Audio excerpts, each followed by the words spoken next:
អូខេសូមគោរពនឹងជម្រាបសួរប្រិយមិត្តបងប្អូនទាំងអស់គ្នាសូមស្វាគមន៍មកកាន់ Channel YouTube របស់ខ្ញុំសិនជាថ្មី Video Resource ថ្ងៃនេះខ្ញុំមាន app ថ្មីមួយទៀតហើយដែលចង់បង្ហាញអ្នកទាំងអស់គ្នាអំពី app រឿងមួយដែលបងប្អូនទាំងអស់គ្នាអាចទិញរឿងដែលប្រើប្រាស់ក្នុងប្រទេសខ្មែរយើងផ្ទាល់ដោយការ payment គឺ support ជាមួយនឹងកងធនាគាររបស់យើងផ្សេងៗដូចជា Wing ABA Aclida ឬក៏តាមរយៈ QR code អញ្ចឹងណានៅពេលដែលយើងទិញហើយ app ហ្នឹងមានឈ្មោះថាសបាយ Flick ប្រសិនបើបងប្អូនទាំងអស់គ្នាអ្នកតាមដានទេសនាអ្នកចូលចិត្តមើលរឿងហើយចង់ទិញសាច់រឿងដែលនិយាយជាភាសាខ្មែរជាពិសេសរឿងដែលចេញនៅក្នុងរោងកុនរួចប្រហែលជាកន្លះឆ្នាំទៅមួយឆ្នាំដែលអ្នកទាំងអស់គ្នាអត់បានទៅមើលហើយអ្នកទាំងអស់គ្នាចង់មើលអញ្ចឹងនៅក្នុង app សបាយ Flick នេះគឺមានរឿងទាំងអស់ហ្នឹងហើយក៏មានការបកប្រែជាភាសាខ្មែរដូចគ្នាហើយសំឡេងកម្រិតអីហ្នឹងគឺច្បាស់ខ្លាំងមែនតើដូច្នេះថ្ងៃនេះខ្ញុំនឹងបង្ហាញបងប្អូនទាំងអស់គ្នាអំពីរបៀបនៃការបង្កើតនៅគណនីសបាយ Flick ជាមុនហើយមុននឹងចូលទៅដល់វីដេអូមួយនេះសូមបងប្អូនទាំងអស់គ្នាកុំភ្លេចចុច Like Subscribe និងដាក់សញ្ញារូបកណ្ដឹងម្នាក់មួយដើម្បីទទួលបានវីដេអូល្អៗបែបនេះថ្មីៗជារៀងរាល់ថ្ងៃពី Channel Video Resource ផងដែរអរគុណច្រើនអ្នកទាំងអស់គ្នាទុកជា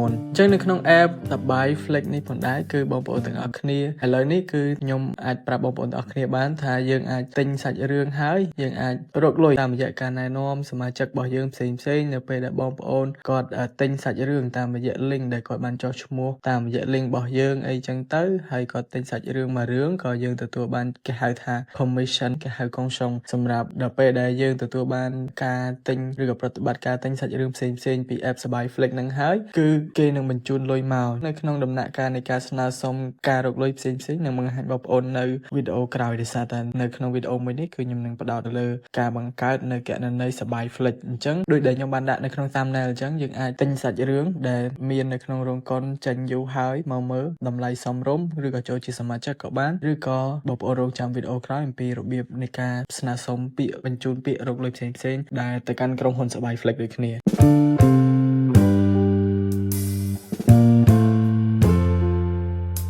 ខ្ញុំចុចបើកនៅក្នុង App Store នៅកន្លែងនេះបងប្អូនអាចបើក Play Store ឬក៏ App Store មានទាំងពីរហើយបងប្អូនអាច search តាមខ្ញុំបានគឺពាក្យសបាយ Flick នឹងឯងនេះគឺជា app ខ្មែររបស់យើងគឺគេហៅថាសបាយ Flick យកខ្មែរ Movie Platform ខ្ញុំបានដំឡើងនៅ app មួយនេះរួចហើយដូច្នេះខ្ញុំនឹងចុចបើកហើយខ្ញុំនឹងធ្វើការបង្កើតគណនីតែម្ដងខ្ញុំចុចពាក្យ Open នៅត្រង់ចំណុចនេះបាទឥឡូវនេះគឺយើងមកដល់ផ្ទាំង interface ថ្មីក្នុងត្រង់ចំណុចនេះគឺគេបកប្រែឲ្យយើងជាភាសាខ្មែរស្រេចដូច្នេះបើសិនបើបងប្អូនមិនចេះភាសាអង់គ្លេសបងប្អូនអាចអានជាភាសាខ្មែរដោយងាយស្រួលតែម្ដងសម្រាប់ app មួយនេះខ្ញុំចុចពាក្យបង្កើតគណនីថ្មីមកនៅត្រង់ចំណុចនេះហើយនៅត្រង់ចំណុចនេះខ្ញុំបំពេញនាមហើយនឹងតកូលឈ្មោះរបស់ខ្ញុំពេញបាទឥឡូវនេះខ្ញុំបំពេញឈ្មោះពេញរបស់ខ្ញុំជាអង់គ្លេសរួចហើយអញ្ចឹងខ្ញុំនឹងទៅដំណាក់កាលបន្តទៀតនៃការបង្កើតគណនីនោះគឺការបញ្ចូលនៅលេខទូរស័ព្ទឬក៏ email របស់យើងខ្ញុំនឹងបង្កើតតាមលេខទូរស័ព្ទបើសិនជាបងប្អូនទាំងអស់គ្នាអត់មាន email ទេបងប្អូនអាចវាយតាមលេខទូរស័ព្ទដោយមានភាពងាយស្រួលដូចគ្នាអញ្ចឹងនេះគឺជាលេខទូរស័ព្ទរបស់ខ្ញុំឥឡូវនេះខ្ញុំបានវាយនៅលេខទូរស័ព្ទដែលជាប្រភេទ SIM ទូរស័ព្ទនៅក្នុងប្រទេសខ្មែររបស់យើងបានរួចរាល់ហើយខ្ញុំបញ្ចូលលេខសម្ងាត់សម្រាប់លេខសម្ងាត់បងប្អូនអាចបំពេញអក្សរតូចលាអក្សរធំលាសញ្ញាសម្គាល់ special ពិសេសដែលបងប្អូនដាក់សម្រាប់ចំណាំខ្លួនឯងឬក៏សរសេរទុកឲ្យហើយ copy យកមកផាសក៏បានដែរក្នុងចំណុចនេះខ្ញុំសូមធ្វើការដាក់ blur បាទបងប្អូនទាំងអស់គ្នាបន្ទាប់ពីយើងធ្វើការដាក់ឈ្មោះពេញដាក់លេខទូរស័ព្ទហើយដាក់លេខសម្ងាត់ហើយបងប្អូនទាំងអស់គ្នាក៏អាចបញ្ចូលនៅលេខកូដណែនាំដែលមាននៅក្នុងវីដេអូរបស់ខ្ញុំនៅលើនេះក៏ដូចជានៅក្នុង description ដូចគ្នាត្រង់កន្លែងសញ្ញាបូកនេះសូមបងប្អូនបំពេញនៅលេខកូដណែនាំមកនៅត្រង់ចំណុចនេះគឺលេខកូដណែនាំខ្ញុំបានបង្ហាញបងប្អូនទាំងអស់គ្នានៅខាងលើនឹងហើយដូច្នេះប្រសិនបើបងប្អូនទាំងអស់គ្នាចាប់អារម្មណ៍បងប្អូនទាំងអស់គ្នាអាចបំពេញលេខកូដណែនាំរបស់ខ្ញុំទៅនឹងក្លាយជាសមាជិកកូនក្រុមខ្ញុំហើយបងប្អូនទាំងអស់គ្នាក៏បន្តមាន promotion ផ្សេងធម្មតាអាចទស្សនារឿងថ្មីជាពិសេសគឺទទួលបាន promotion ដែលក្រុមហ៊ុនសបាយ Flick គាត់មានសម្រាប់បងប្អូនអញ្ចឹងណានៅពេលដែលបំពេញលេខកូដណែនាំនៅត្រង់ចំណុចនេះនៅពេលនេះខ្ញុំនឹងចាប់ផ្ដើមបញ្ចូលលេខកូដណែនាំរបស់ខ្ញុំហើយខ្ញុំនឹងបង្ហាញបងប្អូនទាំងអស់គ្នានៅពេលដែលយើងបញ្ចូលលេខកូដណែនាំរួចហើយបងប្អូនទាំងអស់គ្នាអាចចុចកន្លែងបង្កើតគណនីនៅត្រង់ចំណុចនេះបានដើម្បីបង្កើតគណនីសបាយ Flick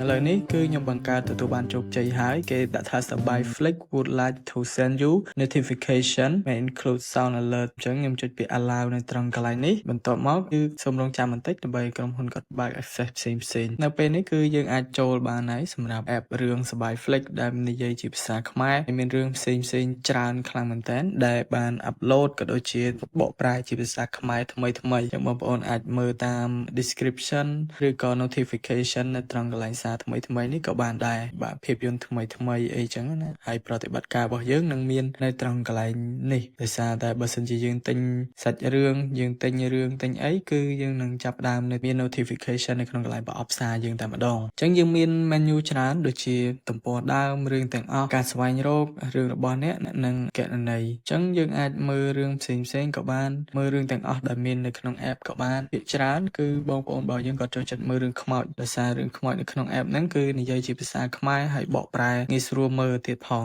ហើយ quality គឺល្អអញ្ចឹងណាអ្នកនរគ្នាអាចមានកន្លែងខ្លះគេលក់ក៏ប៉ុន្តែកន្លែងខ្លះគឺចូលជាសមាជិកទើបយើងអាចមើលរឿងផ្សេងដែលពាក់ព័ន្ធឬក៏រឿងដែលយើងចង់មើលឬក៏បើចាប់អារម្មណ៍រឿងមួយណាក៏ដែលយើងចង់មើលតើយើងចូលជាសមាជិកដូចគ្នាអញ្ចឹងសម្រាប់ការចូលជាសមាជិកនោះគឺ 19,000 រៀលដើម្បីក្លាយជាសមាជិកក្នុងការមើល app នៅក្នុងរឿងរងកុនដែលមាន app ឈ្មោះថា Sabai Flick អញ្ចឹងណា3ខែគឺ 49,000 រៀលបើយើងមើលចំនួន2សប្តាហ៍យើងអស់ 14,900 តែបើក្នុងមួយខែយើងអស់ 19,000 អញ្ចឹងណាមានគម្រោងផ្សេងបាទ3កញ្ចប់ដែលអ្នកទាំងអស់គ្នាអាចមើលបានហើយជាសមាជិកសម្រាប់កម្មវិធី Sabai Flick នេះដូចខ្ញុំបញ្ជាក់អញ្ចឹងរឿងខ្លះគឺយើងមើលទៅគឺយើងត្រូវការទិញហើយរឿងខ្លះយើងត្រូវការចូលជាសមាជិកទើបយើងអាចមើលបានហើយនៅត្រង់កន្លែងនេះគឺជាកន្លែងដែលខ្ញុំបង្ហាញនៅវីដេអូក្រោយបន្តទៀតគេដាក់ថាមុខងាររកចំណូលតាមការណែនាំបង្កើតគណនី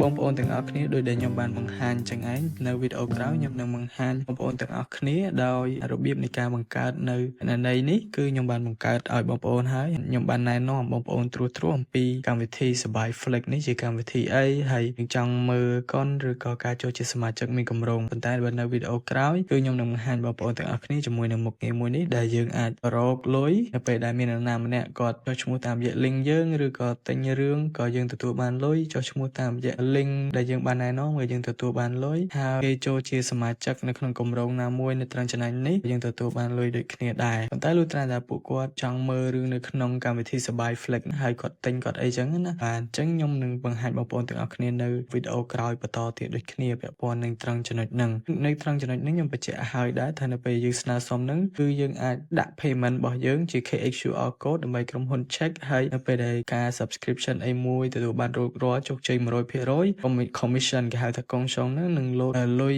មួយចំនួនដែលក្រុមហ៊ុននឹងផ្ញើទៅគណនីដែលបងប្អូនដាក់ KHQR ដូចជា ABA ឬក៏ ACDA តាមវីដេអូរបស់ខ្ញុំដែលខ្ញុំនឹងណែនាំជាដើមអញ្ចឹងបងប្អូនទាំងអស់គ្នាកុំភ្លេចទស្សនានៅវីដេអូក្រោយបន្តទៀតអំពីរបៀបរកលុយជាមួយនឹង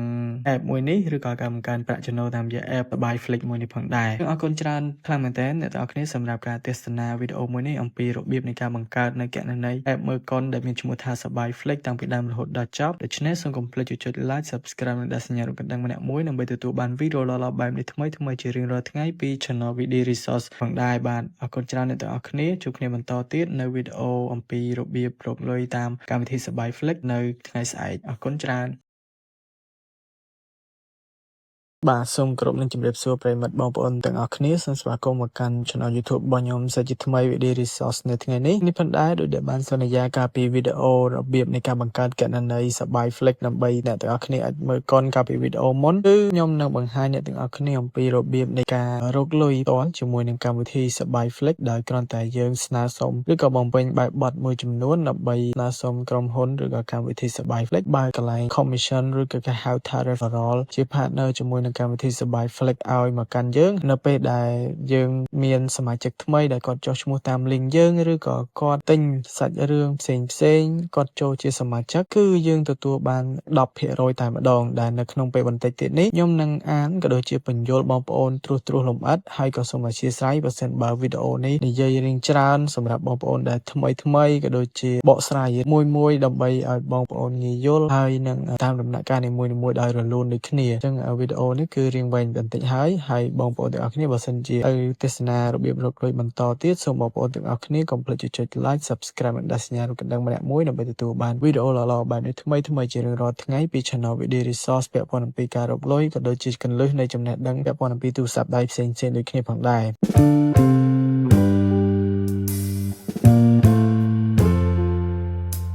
អញ្ចឹងដូចដែលបានបញ្ជាក់អញ្ចឹងគឺនៅក្នុងកម្មវិធីសបាយ Flex នេះឥឡូវនេះយើងមានមុខងារនឹងហើយការដកលុយនោះគឺមានធនាគារច្រើនដែលខ្ញុំនឹងបង្ហាញ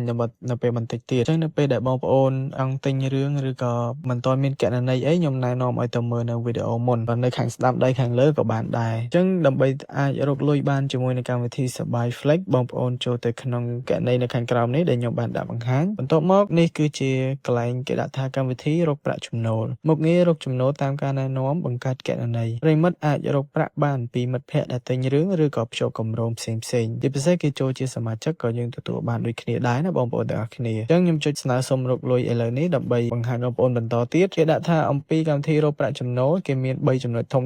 បងប្អូនអាចចំណាយពេលអានបន្តទៀតនៅត្រង់ចំណុចនេះក៏បានដែររបៀបទទួលបានចំណូលហើយចែករំលែកលេខកូដរបស់អ្នកបាទនៅពេលដែលណែនាំដំណកូដជាមួយនឹងអ្នកប្រើប្រាស់យើងក៏ទទួលបានលុយដូចគ្នាប្រាក់ចំណូលពីរាល់ការទិញភាពយន្ត 10% អញ្ចឹងបើសិនជាគេទិញសាច់រឿងយើងទទួលបាន 10% ឧទាហរណ៍ថាតម្លៃហ្នឹងគឺ$1តម្លៃនៃសាច់រឿងមួយរឿងគឺ$1អញ្ចឹងសាច់រឿងហ្នឹងគឺនៅពេលដែលខាងសមាជិកនៃកូនក្រុមយើងគាត់ទិញយើងនឹងទទួលបាន10សេនបាទគឺ 0.10 សេនតែម្ដងសិនបើពួកគាត់ទិញរឿងផ្សេងទៀតក៏យើងទទួលបានដូចគ្នាអញ្ចឹងចំណុចចុងក្រោយនោះគឺប្រាក់ចំណូលការជាវកញ្ចប់សមាជិក 15% គេយើងទទួលបានដូចគ្នាបើសិនបើគាត់ភ្ជាប់គម្រោងផ្សេងលក្ខណៈថាចង់មើលកុនក៏ដូចជាចង់មើលសាច់រឿងទាំងអស់ដែលមាននៅក្នុងកម្មវិធីសបាយ Flex ហើយគាត់ចូលជាសមាជិកគម្រោងប្រចាំខែហ្នឹងក៏យើងទទួលបាន 10% ដូចគ្នាហើយបានច្រើនជាងការទិញសាច់រឿងមួយរឿងធម្មតាដូចគ្នាដែរ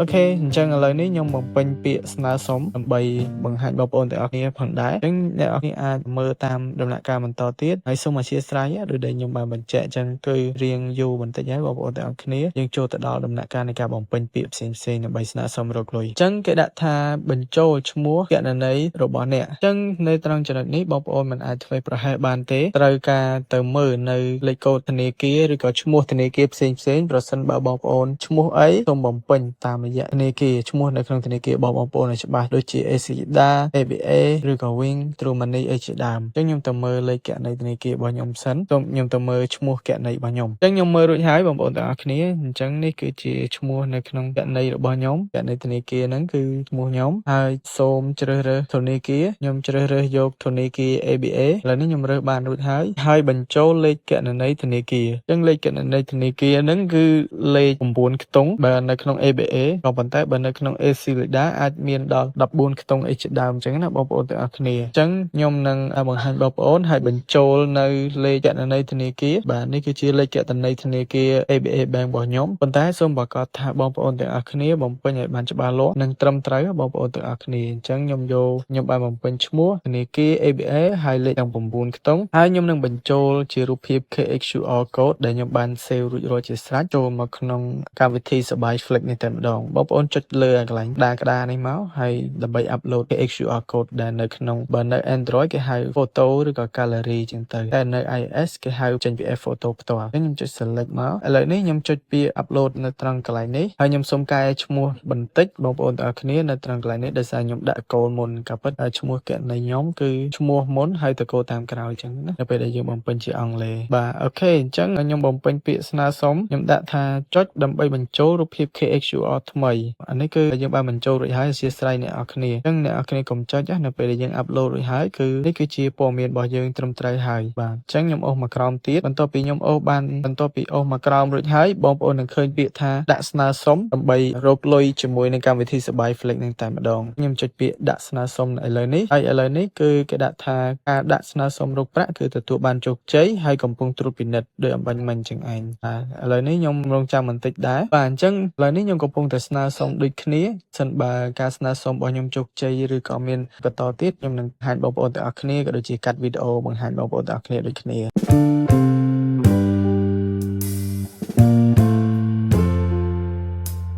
បាទសួស្តីបងប្អូនទាំងអស់គ្នាស្វាគមន៍មកកាន់ការវិលត្រឡប់សាជាថ្មីមកក្នុងវីដេអូរបស់ខ្ញុំអញ្ចឹងនេះគឺជាមុខងាររកចំណូលតាមការណែនាំបង្កើតគណនីហើយយើងមានមុខងារផ្សេងច្រើនទៀតអញ្ចឹងឥឡូវនេះគឺខ្ញុំបន្ទាប់ពីខ្ញុំរងចាំរយៈពេល72ថ្ងៃមកគឺខ្ញុំទទួលបានមុខងារនេះហើយដោយដែលខ្ញុំបានបង្ហាញបងប្អូនទាំងអស់គ្នាអញ្ចឹងនៅពេលដែលគេ approve នៅក្នុងការឲ្យយើងរកចំណូលហើយដោយការស្នើសុំផ្សេងតាមរយៈការរកលុយតាមរយៈ Facebook ឬក៏ YouTube ជាដើមគឺយើងមានកន្លែងចូលគ្រប់គ្រងនៅមុខងារហ្នឹងអញ្ចឹងបងប្អូនអាចទស្សនាវីដេអូបន្តទៀតបានខ្ញុំចុចប៊ូតុងចូលគ្រប់គ្រងមុខងារអញ្ចឹងនៅត្រង់ចំណុចនេះគឺចំណូលដែលទទួលបានសរុបគឺមិនទាន់មានទេនៅក្នុងគណនីរបស់ខ្ញុំនេះគឺគេដាក់ថាការទូទាត់ទឹកប្រាក់និងដំណើរការស្វ័យប្រវត្តិតាមលក្ខខណ្ឌបានកំណត់អញ្ចឹងបើសិនជាយើងរកចំណូលឬក៏រកលុយពីការណែនាំសមាជិកឬក៏សមាជិកនៃកូនក្រុមរបស់យើងទិញវីដេអូឬក៏ទិញរឿងចូលជាសមាជិកប្រចាំខែក៏លុយសរុប total ទាំងអស់ចូលនៅក្នុងកន្លែងសមតុល្យគណនីរបស់យើងអញ្ចឹងខ្ញុំបន្ទាប់ពីខ្ញុំទទួលបានបើកមុខងារកម្មវិធីរកប្រាក់ចំណូលមកនេះគឺជាលេខកូដរបស់ខ្ញុំបងប្អូនទាំងអស់គ្នាអាចបំពេញបានហើយប្រសិនបើមិនទាន់មាននៅគណនីសបាយ Flick នោះទេចង់ទស្សនារបៀបបង្កើតគណនីសបាយ Flick ក៏ខ្ញុំបានបង្ហាញនៅវីដេអូមុនដូចគ្នាអញ្ចឹងបងប្អូនទាំងអស់គ្នាអាចបំពេញលេខទូរស័ព្ទឈ្មោះឬក៏ឈ្មោះពេញរបស់បងប្អូនសូមបងប្អូនបំពេញនៅលេខកូដណែនាំមួយនេះទៅដើម្បីបងប្អូនទទួលបានក្លាយជាសមាជិកនៃកូនក្រុមខ្ញុំដូចគ្នាឬក៏បងប្អូនមិនចង់បង្កើតតាមរយៈការបំពេញលេខកូដអាចចុច link នៅក្នុង description របស់ខ្ញុំដើម្បីទៅទាញយកនៅកម្មវិធីសបាយ Flick តាមរយៈ app Android ឬក៏ iOS របស់បងប្អូនទាំងអស់គ្នាបានហើយមានភាពងាយស្រួលខ្លាំងមែនទែនអញ្ចឹងមុខងារនោះគឺនៅពេលដែលយើងបានអាចរកប្រាក់ចំណូលបានតាមរយៈកម្មវិធីនេះគឺយើងអាចរកបានតាមរយៈការណែនាំមានលេខកូដដំណភ្ជាប់ឬក៏យើងប្រើជា KXQR ដើម្បីឲ្យបងប្អូនយើង scan ជាដើមអញ្ចឹងគេដាក់ថាមុខងាររកចំណូលតាមការណែនាំបង្កើតគណនីគឺកំពុងដំណើរការ 100% តែម្ដងអញ្ចឹងខ្ញុំអាចរកលុយបានហើយបងប្អូនទាំងអស់គ្នាអញ្ចឹង app មួយនេះគឺល្អខ្លាំងនៅក្នុងការប្រើប្រាស់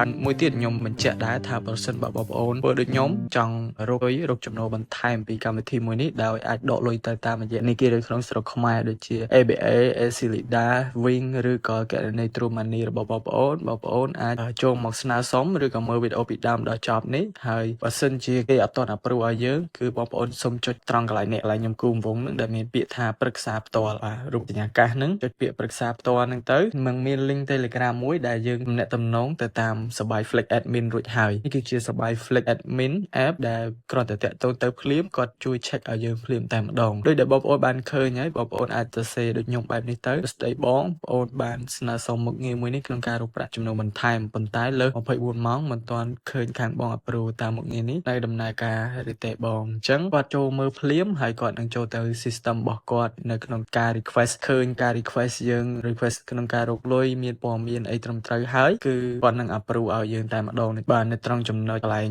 មុខងារណែនាំអញ្ចឹងណាបាទអញ្ចឹងការរកលុយតាមរយៈកម្មវិធីសបាយ Flick នេះដូចខ្ញុំបញ្ជាក់ដែរថាតើតែយើងរកបានចាប់ពី$10ឡើងទៅស្មើនឹងចំនួនទឹកប្រាក់ខ្មែរ 40000 រៀលគឺបងប្អូនទាំងអស់គ្នាអាចស្នើសុំនៅក្នុងការដកលុយរួចហើយប៉ុន្តែនៅត្រង់ចំណុចនេះគឺគេដាក់ថាទូទាត់ស្វ័យប្រវត្តិនៅពេលដែលយើងគ្រប់គឺនឹងអាចដកលុយបានតែម្ដងចំនួន$10គឺនឹងផ្ទេរចូលទៅក្នុងគណនីរបស់យើងដែលយើងបានស្នើសុំដាក់ QR code KXQR code ជាមួយនឹងឈ្មោះធនាគាររបស់យើងបានត្រឹមត្រូវហ្នឹងគឺគេនឹងផ្ញើចូលតែម្ដងអញ្ចឹងមិនចាំបាច់ព្រួយបារម្ភទេចំពោះកម្មវិធីមួយនេះអាចរកលុយបានដកបានតាមរយៈកម្មវិធី Wing ABA Aclida True Money ហើយអាចមើលកុនសបាយថែមទៀតហើយយើងអាចមើលកុនមើលសាច់រឿងដែលរងកុនចេញរួចហើយតាំងពីយូរប្រហែលជា 2-3 ខែក្នុង app នេះនឹងចេញបន្ត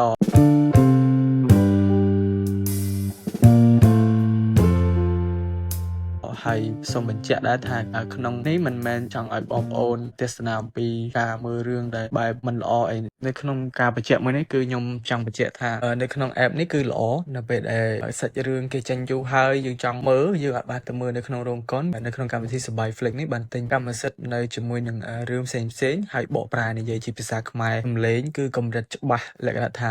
HD ហើយស្ដាប់ទៅគឺមានគុណភាពទៀតហើយនិយាយភាសាខ្មែរដូចគ្នាអញ្ចឹងខ្ញុំគិតថាបើសិនជា បងប្អូន fan ដែលចូលចិត្តមើលរឿង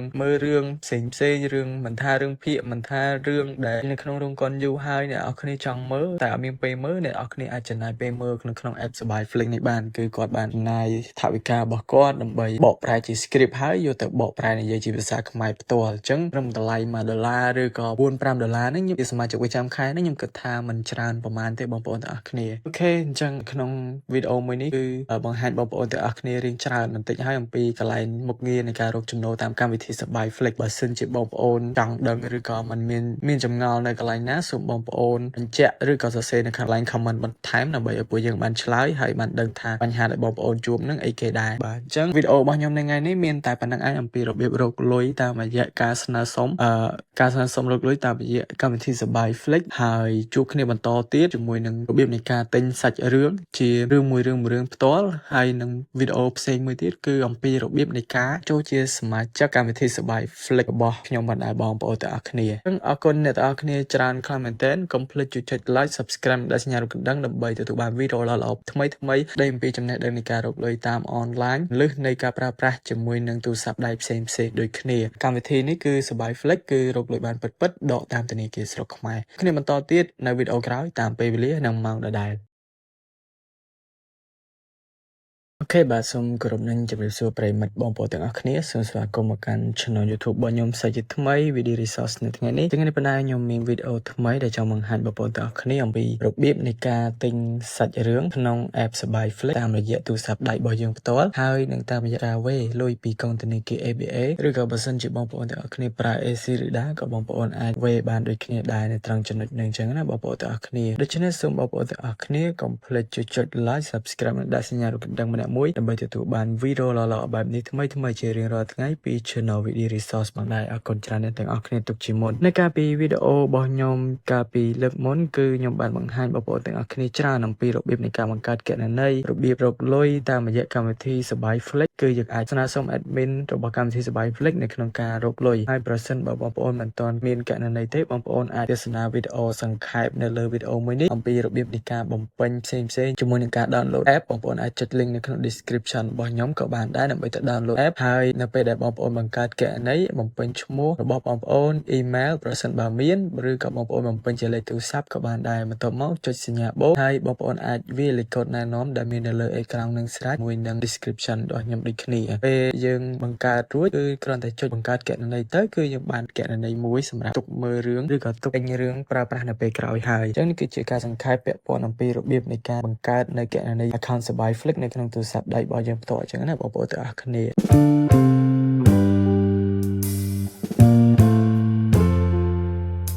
ចឹងយើងត្រឡប់មកកាន់វីដេអូរបស់យើងវិញសម្រាប់ការទិញនេះផងដែរគឺខ្ញុំនឹងចាប់ផ្ដើមនៅក្នុងការបើកនៅក្នុងកម្មវិធីសបាយ Flick បងប្អូនអាចទៅទស្សនាវីដេអូផ្សេងទៀតបានបើសិនបើចង់ទស្សនារបៀបបង្កើតគណនីអីហ្នឹងបាទនៅពេលដែលបងប្អូនទាំងអស់គ្នាបើកនៅកម្មវិធីសបាយ Flick មកនេះគឺជាកម្មវិធីសបាយ Flick ដែលមានរឿងជាច្រើនខ្លាំងមែនទែនហើយក្នុងរឿងនៅក្នុងកម្មវិធីសបាយ Flick គឺជារឿងដែលនិយាយភាសាខ្មែរនិយាយទៅគឺមានរឿងជាច្រើនដែលនិយាយពីភាសាខ្មែរហើយបងប្អូនទាំងអស់គ្នាអាចទស្សនាបានដោយគ្រាន់តែទិញអស់លុយតម្លៃ$1រឿងខ្លះប៉ុន្តែរឿងខ្លះតម្លៃ2000អីចឹងណាបងប្អូនទាំងអស់គ្នាក៏ពិតមាន website ឬក៏ app ផ្សេងដែលបងអាចទិញបានប៉ុន្តែខ្ញុំបង្ហាញបងប្អូនអំពីរបៀបនៃការទិញតាមរយៈសបាយ Flick សិនអញ្ចឹងខ្ញុំទៅរករឿងមួយខ្ញុំសុំចុចពាក្យស្វែងរកសិនមកបងប្អូនអាច search ក៏បានឬក៏រឿងនៅក្នុង home screen របស់កម្មវិធីសបាយ Flick បងប្អូនអូសមើលក៏បានដែរបាទនិយាយទៅសាច់រឿងគឺល្អមើលហើយសុទ្ធតែជាសាច់រឿងប្រភេទដែលនៅក្នុងរោងកុនអញ្ចឹងណាព្រោះថាគេមានកម្មសិទ្ធិត្រឹមត្រូវ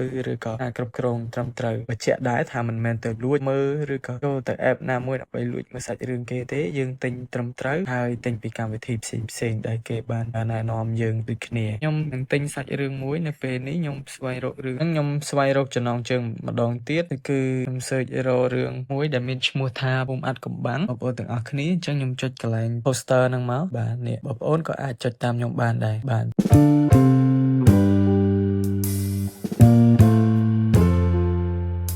អញ្ចឹង อันนี้คือโลโก้ក្រុมហ៊ុនសបាយ Flex ហើយនេះគឺជាកន្លែងដែលយើងមើល trailer ឬក៏ teaser ផ្សេងៗហើយខ្ញុំចុចទីនេះដើម្បីមើលរឿងអញ្ចឹងបងប្អូនទាំងអស់គ្នាសូមរងចាំទេសនាបន្តិចហើយនៅក្នុងកន្លែងនេះគឺយើងអាចបញ្ជាទិញបានយើងអាចទិញរឿងនៅក្នុងតម្លៃ 4000 រៀលបាទអញ្ចឹងសាច់រឿងមួយនេះចេញនៅក្នុងឆ្នាំ 2025 ហើយជាប្រភេទរឿងខ្មោចខ្ញុំទិញរឿងមួយនេះតម្លៃ 4000 រៀលដូច្នេះនៅត្រង់ចំណុចនេះសូមបងប្អូនទាំងអស់គ្នាត្រៀមនៅគណនីកុងធនាគារ ABA ប្រសិនបើបងប្អូនប្រើ ABA ឬក៏ KXUR ផ្សេងក្នុងការ redirect ទៅកាន់ការ payment អញ្ចឹងណាយើងទិញអស់តែ 4000 រៀលទេយើងមើលបានរឿងមួយរឿងក៏ប៉ុន្តែបើសិនជាយើងចូលជាសមាជិកយើងមើលរឿងបានគ្រប់ប្រភេទទាំងអស់នៅក្នុងកម្មវិធីសបាយ Flex ហ្នឹងដោយចំណាយលុយរៀងច្រើនបន្តិចអញ្ចឹងណាអាចថា4ទៅ$5សម្រាប់ម្រងសមាជិកក្នុងមួយខែអីចឹងទៅបាទអញ្ចឹងខ្ញុំទិញរឿងនៅក្នុងតម្លៃ 4000 រៀលហើយនៅត្រង់ចំណុចនេះបងប្អូនឆ្ងល់ថាមិនក៏មានកន្លែងមុខងារបញ្ចូលលេខកូដ promotion អញ្ចឹងលេខកូដ promotion ហ្នឹងតើរកនៅកន្លែងណាលេខកូដ promotion ហ្នឹងគឺ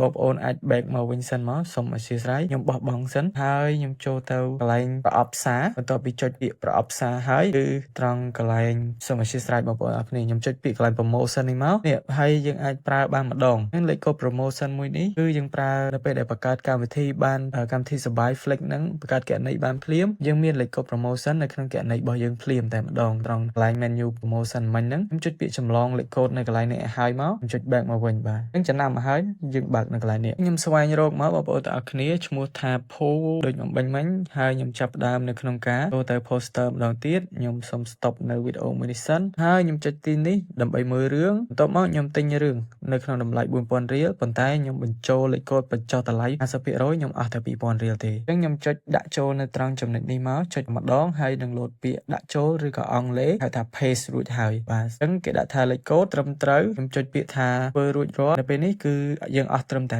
2000 រៀលតែប៉ុណ្ណោះយើងទទួលបានសាច់រឿងមួយដែលយើងអាចមើលពីដើមដល់ចប់ហើយនិយាយជាភាសាខ្មែរ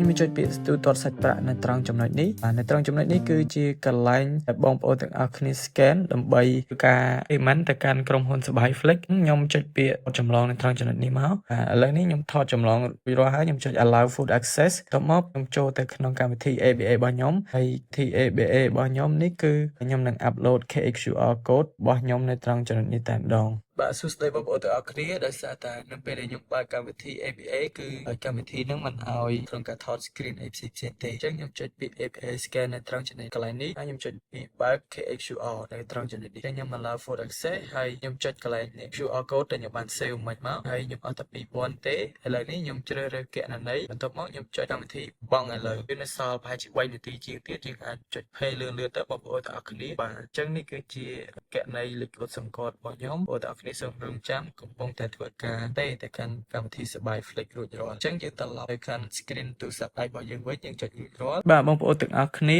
ឥឡូវនេះគឺខ្ញុំទទួលបានការបង់ប្រាក់ទទួលបានជោគជ័យហើយខ្ញុំទទួលបានការទិញសាច់រឿងមួយដែលងាយស្រួលហើយខ្ញុំនឹងចាប់ផ្ដើមចូលទស្សនាសាច់រឿងឥឡូវនេះក៏បានដែរសាច់រឿងនេះយើងអាចបើកមើលបែបនេះក៏បានបាទហើយអរគុណច្រើនខ្លាំងមែនទែនបងប្អូនទាំងអស់គ្នាគឺការទិញរបស់ខ្ញុំទទួលបានជោគជ័យហើយបងប្អូនទាំងអស់គ្នាអញ្ចឹងយើងអាចបើកមើលនៅពេលក្រោយក៏បានដែរបាទសម្រាប់នៅត្រង់ចំណុចនេះអញ្ចឹងអរគុណច្រើនអ្នកទាំងអស់គ្នាពាក់ព័ន្ធអំពីរបៀបនៃការទិញសាច់រឿងផ្សេងៗតាមរយៈកម្មវិធីសបាយ Flex ដើម្បីទស្សនាសាច់រឿងបែបជាសាច់រឿងរោងនៅក្នុងរោងភាពយន្តផ្សេងៗគឺមានតែប៉ុណ្្នឹងឯងសម្រាប់វីដេអូមួយនេះរៀងយូរហើយរៀងសាំញ៉ាំបន្តិចដោយសារចង់បញ្ចូលបងប្អូនទាំងអស់គ្នាឲ្យបានបោះក្បាយហើយបើសិនជាគិតថាវីដេអូមួយនេះល្អសូមកុំភ្លេចចុច like subscribe តែសញ្ញាកណ្ដឹងម្នាក់មួយដើម្បីទទួលបានវីដេអូល្អៗបែបនេះថ្មីៗជារៀងរាល់ថ្ងៃផងដែរបញ្ជាក់កម្មវិធីសបាយ Flex យើងអាចរកលុយតាមអនឡាញបានតាមរយៈមុខងារដែលយើងនឹងស្នើសុំហើយមានវីដេអូមុនដែលបានបង្ហាញរួចរាល់ដូច្នេះអាចទស្សនាបន្ថែមទៀតបាទជួបគ្នាបន្តទៀតនៅវីដេអូក្រោយតាមពេលវេលានិងម៉ោងដដែលសូមអរគុណសូមជម្រាបលា